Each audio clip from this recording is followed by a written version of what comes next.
नमस्कार, मैं छत्तीसगढ़ अखबार के YouTube चैनल इंडिया आजकल के स्टूडियो से सुनील कुमार। कोई मुझसे कहे कि देश में सबसे अधिक चर्चित व्यक्ति कौन है, जिसके 1 मिनट, 2 मिनट, 5 मिनट से लेकर आधे घंटे तक के वीडियो और रील देखने के लिए लोग टूटे पड़ते हैं, कौन है? अभी कोई राखी सावंत वगैरह और करीना करिश्मा और अभी किसी का बाजार नहीं चल रहा है। अभी केवल एक व्यक्ति बाजार में हिट है सबसे, वो है धीरेन्द्र शास्त्री। इसको बागेश्वर सरकार भी कहते हैं कुछ लोग। कुछ नौजवान है, लड़का सा है, 28 साल का है शायद। मैं लड़का कहूँगा तो कई लोगों की धार्मिक आध्यात्मिक भावनाएं आहत हो सकती हैं, लेकिन मैं क्या करूँ। मैं 28 साल के लड़के को, जिसकी शादी नहीं हुई है और जिसकी शादी के बारे में प्रधानमंत्री नरेंद्र मोदी जाकर बागेश्वर धाम में जाकर कोई कैंसर का अस्पताल ये बनाने वाले हैं सैकड़ों करोड़ का, उसका कुछ शिलान्यास भूमि पूजन कुछ करके प्रधानमंत्री आए हैं।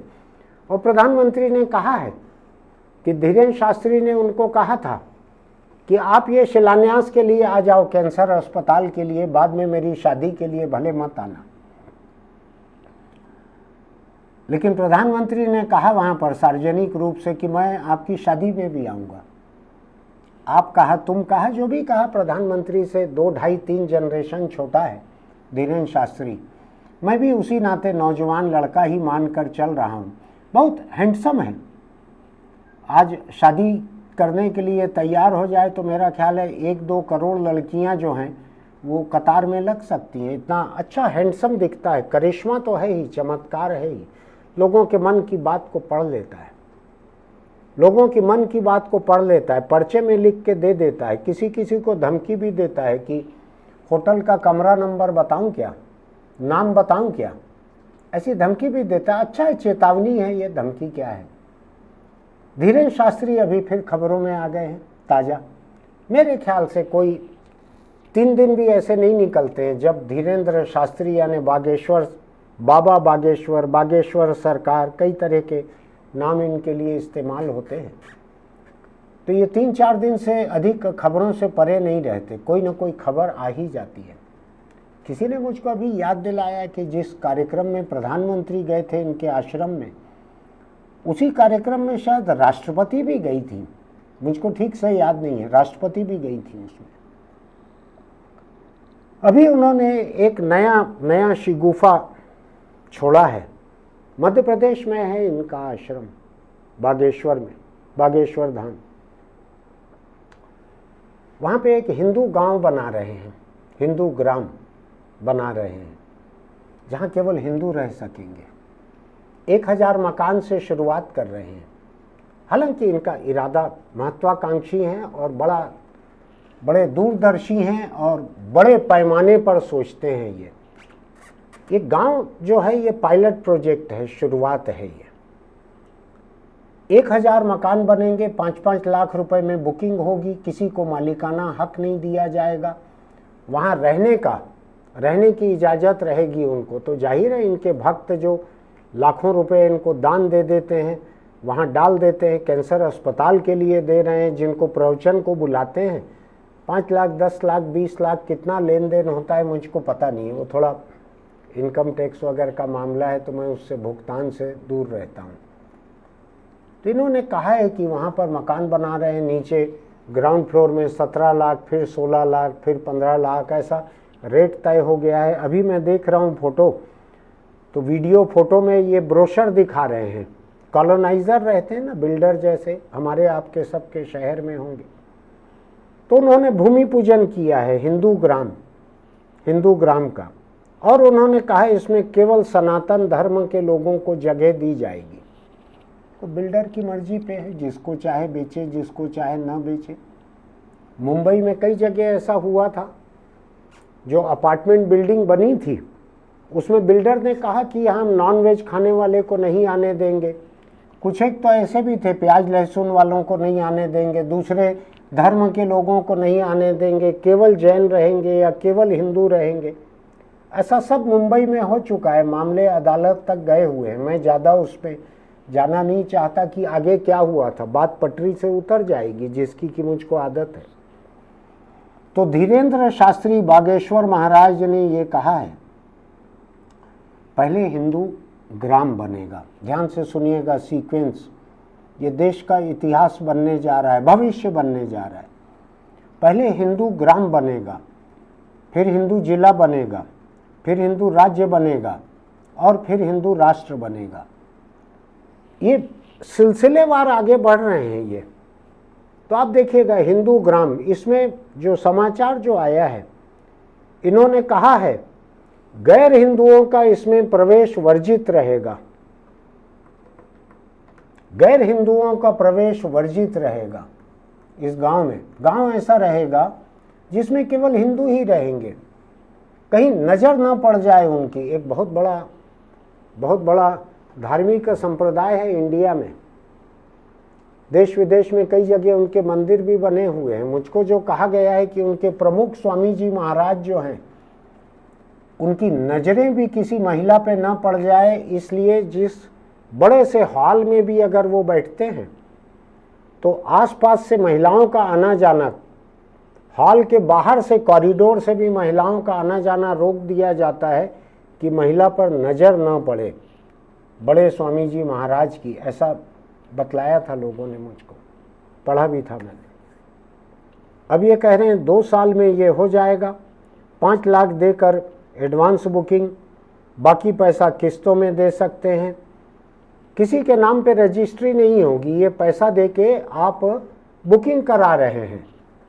यूज एंड पे जैसा है ये, कि आप 17 लाख रुपए देंगे तो एक फ्लैट आपके नाम से रहेगा, जब आप आएंगे आपको फ्लैट इस्तेमाल करने मिलेगा, बाकी समय बागेश्वर धाम खुद भी उसका इस्तेमाल कर सकेगा। आपको याद है ना, कुछ एक हॉलीडे बुकिंग ऐसी होती है, कई कंपनियां हैं जो हॉलीडे बुकिंग करती हैं कि हिंदुस्तान में 40 पर्यटन केंद्रों पर उनके रेस्ट हाउस, गेस्ट हाउस हैं, आप पेमेंट कर सकते हैं, साल में आपको 36 दिन अलग अलग जगहों पे रहने मिलेगा, जब आप जाएंगे तो केवल खाने का पैसा देना पड़ेगा। याद है ना आपको? 28 साल की उम्र में धीरेन्द्र शास्त्री ने उसी मॉडल पे एक हिंदू ग्राम बनाना चालू कर दिया, चालू हो गया है। मुझको पक्का मालूम है कि इनके नाम पे 1000 की बुकिंग 2 दिन 3 दिन में हो चुकी होगी या पहले ही दिन हो गई होगी, बाकी को मौका नहीं मिलेगा। स्वर्ग में बसने का मौका बाकी लोगों को नहीं मिलेगा। कुछ लोग ऐसे थे जो चांद पे प्लाट वगैरह बेचते थे। धीरेन्द्र शास्त्री इस्तेमाल करने के लिए, रहने के लिए गेस्ट हाउस की तरह एक हिंदू ग्राम में, बागेश्वर धाम के हिंदू ग्राम में फ्लैट की बुकिंग कर रहे हैं। पूरा ब्रोशर है, डिजाइन है उसमें, कैसा रहेगा। आपकी दिलचस्पी हो ऐसे गांव में जिसमें जहां जहां तक आपकी नजर जाएगी कोई विधर्मी नहीं दिखेंगे, कोई दूसरे धर्म के लोग नहीं दिखेंगे, केवल आपके ही धर्म के लोग रहेंगे। हिंदू ही रहेंगे, हिंदू ले सकेंगे, हिंदू से बात करेंगे, हिंदू के साथ खाएंगे, हिंदू की हिंदू से दोस्ती होगी, परिचय होगा, हिंदू बच्चे हिंदुओं के साथ खेलेंगे। जो सभ्यता का विकास हजारों बरस में हुआ है, कहते हैं नदियों के किनारे हुआ है, कहीं और हुआ है, जो कहा जाता है, जो एंथ्रोपोलॉजी कहती है, डीएनए स्टडीज़ कहती हैं, डीएनए के कई तरह के शोध कहते हैं। टोनी जोसेफ नाम के एक पत्रकार ने एक किताब भी लिखी है, अर्ली इंडियंस, उसमें लिखा है कि हिंदुस्तान में जो अलग अलग लोग हैं, इनमें कहाँ का खून आया है, डीएनए कहाँ से आया है, कहाँ से अफ़गान खून आया है, कहाँ से ईरानी खून आया है, कहाँ से यूरोपियन खून आया है, कहाँ से अफ्रीकी खून आया है, ये मिल के हिंदुस्तान के किस किस प्रदेश के लोग बने हैं। बड़ी इंटरेस्टिंग किताब है, मैं किताब का प्रमोशन नहीं कर रहा हूँ, लेकिन अगर आप पढ़ सकते हैं तो आपको पढ़ना चाहिए। आपको भी पता लगेगा कि आपके पुरखे जो हैं उनमें कहाँ कहाँ का लहू है, कौन कौन से राष्ट्रीयता का, किस किस देश का, किस किस धर्म का खून है। अब लेकिन वो प्रासंगिक नहीं रह गया है, अब केवल एक धर्म की बात है।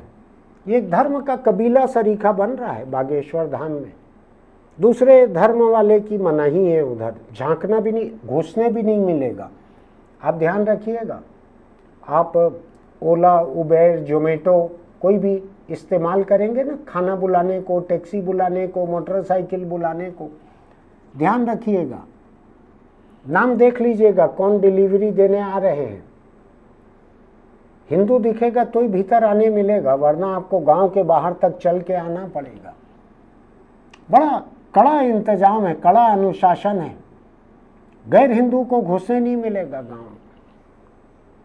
अब मैं नहीं जानता, मैं तो किसी धर्म का हूं नहीं, मैं तो एक नास्तिक व्यक्ति हूं, किसी धर्म को नहीं मानता। पता नहीं मुझको रिपोर्टिंग के लिए, फोटोग्राफी के लिए उस गांव में जाने मिलेगा कि नहीं।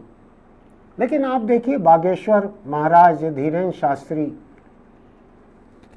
इस उम्र में, 28 साल की उम्र में उन्होंने रियल एस्टेट का एक अनोखा प्रोजेक्ट बनाया है। अब मैं नहीं जानता कि कोई देश की अदालत में जाके PIL इसके खिलाफ फाइल करे और हाई कोर्ट या सुप्रीम कोर्ट कोई इसमें फैसला दे, जो मुझको गुंजाइश कम ही दिखती है। अभी तो मुझको बड़ी बड़ी अदालतों के बड़े बड़े जज जो हैं वो भी ऐसे दिखते हैं। तो गैर हिंदुओं को ना वहाँ बेचना है, ना गैर हिंदुओं को घुसने देना है। ये बात हिंदुस्तान के संविधान के साथ कितनी माकूल बैठती है मुझको नहीं मालूम है। जज वज है वो, ये सब जगह समाचार आया हुआ है, सब जगह वीडियो हैं इसके, बड़े बड़े चैनलों में, बड़े बड़े अखबारों में। मैं ऐसे कई अखबारों को पढ़कर ये बात कर रहा हूँ। तो जजों के ऊपर है, वो तो चाहते हैं तो खुद होकर भी नोटिस दे देते हैं, पूछ लेते हैं, PIL दर्ज कर लेते हैं। और मैं नहीं जानता कि कोई गैर हिंदू यहाँ पे घुसना भी क्यों चाहेंगे, जहाँ इतनी शुद्धता कि गैर हिंदू को घुसने भी नहीं मिलेगा, उसमें किसी गैर हिंदू को जाना भी क्यों चाहिए। मैं तो बतलाऊं आपको, हिंदुस्तान के बड़े बड़े जो मंदिर हैं नामी गिरामी, जहाँ लिखा रहता है कि दलितों का प्रवेश निषेध है, गैर हिंदुओं का प्रवेश निषेध है, मैं वहाँ भी लोगों को कहता हूँ, उन्होंने अपने हिसाब से लिखा है, आपको जाना क्यों चाहिए। दलितों को ऐसे मंदिर में जाना क्यों चाहिए जहाँ उनका स्वागत नहीं है, जहाँ उनको जाने का हक नहीं है। हक और नाहक दो शब्द होते हैं। जहाँ आपको हक नहीं है वहाँ नाहक क्यों जाते हो, क्यों जाना। आप जाओ ना भाई, वो बौद्ध मठ चले जाओ, वो दीक्षा भूमि चले जाओ नागपुर में, जहाँ अम्बेडकर ने दलितों का बुद्ध धर्म में, बौद्ध धर्म में प्रवेश करवाया था। अब बागेश्वर के गांव में जाने पे आमादा मत होना, अड़ना मत कि नहीं हमको जाना है। कोर्ट भी मत जाना, क्या करना है कोर्ट जाके। उनको खाली हिंदू गांव बनाना है, बना ले हिंदू गांव। उन्होंने कहा है, सीक्वेंस कहा है कि पहले हिंदू ग्राम बनेगा, फिर हिंदू जिला बनेगा, फिर हिंदू प्रदेश बनेगा, फिर हिंदू राष्ट्र बनेगा। मैं नहीं जानता सुप्रीम कोर्ट के जज उस दिन कहाँ जाएंगे, वो कोई कैलासा में जाएंगे कि कहाँ अदालत चलाएंगे, क्या करेंगे, उनका वो जाने, बड़े लोग हैं वो लोग। उस दिन वो देखेंगे हिंदू राष्ट्र में अपना संविधान की किताब लेके वो कहाँ जाएंगे। इन्होंने तो कहा है, और मैं नहीं जानता कि ये रेरा अप्रूव्ड प्रोजेक्ट है या नहीं है, और रेरा के कानून कहीं आड़े आते हैं कि नहीं। आप हिंदू धर्म का अकेले नहीं बना सकते, बाकी का घुसना नहीं रोक सकते, ये मैं नहीं जानता। इनका खुद का अपना प्रोजेक्ट है, मेरी दिलचस्पी भी नहीं है, मुझको जाना भी नहीं है, ठहरना भी नहीं है। आप सोच के देखिएगा कि अगर जंगल ऐसा हो जाए कि एक जंगल में केवल मौलश्री है, दूसरे जंगल में केवल कदम्ब है, तीसरे में केवल पीपल है, चौथे में केवल गुलमोहर है। अगर जंगल ऐसा हो जाए तो कुदरत कैसी रहेगी, थोड़ा सोच के देखिएगा। अगर हर पंछी एक जैसे दिखे, हर जानवर एक जैसे दिखे, हर इंसान एक जैसे रहे तो क्या होगा। इतनी शुद्धता, इतनी शुद्धता। एक पेड़ पर मैं देखता हूँ तो 10-20 तरह के पंछी गुजारा कर लेते हैं, कोई दिक्कत नहीं होती। एक जंगल जिसमें शाकाहारी, मांसाहारी, एक दूसरे को मार के खाने वाले कई तरह के जानवर रह लेते हैं। बड़ा जानवर मांसाहारी खाता, दूसरों को मारता है, खाता है, बचा हुआ छोड़ के चले जाता है, उसको दूसरे जानवर खा लेते हैं। ये सह अस्तित्व है। कुदरत ने तो वही सिखाया है जो कि इंसानों के मुकाबले और लाखों साल पहले किए। कुदरत ने मुझको तो वही सिखाया है। मैं मेरे आसपास के लोगों की जात वात पूछता नहीं हूँ ज़्यादा। जो काम कर रहे हैं वो अच्छे हैं लोग, क्यों जात पूछना। लेकिन यहाँ आप अगर मकान लेना चाहते हैं, फ्लैट लेना चाहते हैं धीरेन्द्र शास्त्री जी से, नए कॉलोनाइज़र है एकदम फ्रेश, अगर लेना चाहते हैं तो सोच लीजिएगा कि आप हिंदू हैं या नहीं। फालतू अपना समय बर्बाद मत कीजिएगा। क्यों जाना उस गली जहाँ रहना नहीं है। और अगर आप वहाँ रहना चाहते हैं, हिंदू हैं, मकान लेने की आपकी औकात है, तो ध्यान रखिएगा किसी गैर हिंदू दोस्त को वहाँ बुला नहीं पाएंगे। तो सोच समझ के लीजिएगा। ऐसी सोच रखने वाले लोग कम नहीं हैं। बाबा धीरेन्द्र शास्त्री जी अगर ऐसे 1 लाख मकान बनाएंगे तो 1 लाख बिक जाएंगे। बहुत सारे ऐसे लोग हैं आज जो केवल हिंदुओं के बीच में रहना चाहते हैं, एक हिंदू कबीला बनाना चाहते हैं। सोच के देखिएगा, इस बारे में आपस में चर्चा कीजिएगा। हमारे इस YouTube चैनल इंडिया आजकल को सब्सक्राइब कीजिएगा, लाइक कीजिएगा, नोटिफिकेशन की बटन दबाइएगा, दोस्तों को भी भेजिएगा, हिंदू हो मुस्लिम हो कोई भी हो, भेजिएगा ज़रा उनको। क्योंकि हो सकता है और धर्मों के लोग जो हैं अपनी अपनी अलग कॉलोनियाँ और बनाने लगे। भेजिएगा और धर्म के लोगों को भी। चलते चलते छोटी सी सलाह, मैं कैंसर के बारे में बोल रहा हूँ, लेकिन आप ऐसा मत मानिएगा कि मैं धर्म को कैंसर बता रहा हूँ, ऐसा नहीं। धर्म अलग पूजनीय आदरणीय है, बहुत सारे धर्म हैं। तंबाकू का अगर आप शौक़ रखते हैं, बीड़ी सिगरेट गुटखा तंबाकू, तो छोड़ दीजिए। बहुत बुरी मौत मारता है तंबाकू, कैंसर को न्योता देता है। दोनों की रिश्तेदारी है 3-4 पीढ़ी पहले की। बुला लेते हैं कि इधर एक मुर्गा है, ग्राहक है, आ जाओ। कैंसर आके डेरा डाल देता है, खोखला कर देता है, मुंह को, गले को, फेफड़े को, तंबाकू से सबको खोखला कर देता है। और उसके बाद फिर कैंसर वहाँ से अपना स्मार्टफोन निकालता है और ऊपर एक भैंसे पे सवार आदमी है, उसको लाइव लोकेशन भेजता है कि एकदम रेडीमेड केस है, आ जाओ लेने के लिए। फिर वो गदा लेकर, रंगीन रेशमी धोती पहनकर भैंसे पे आता है, नीचे लेके जाता है। और किसी किसी फ़ोटो में तो ये भी दिखाते हैं कि रस्सी से बांधकर भैंसे के पीछे घसीटते हुए लेके जाता है। आप सोचिए कितनी तकलीफ़ होगी। उससे अच्छा है तंबाकू छोड़ दीजिए, अपने परिवार के साथ सुखी रहिए। फिर मिलेंगे।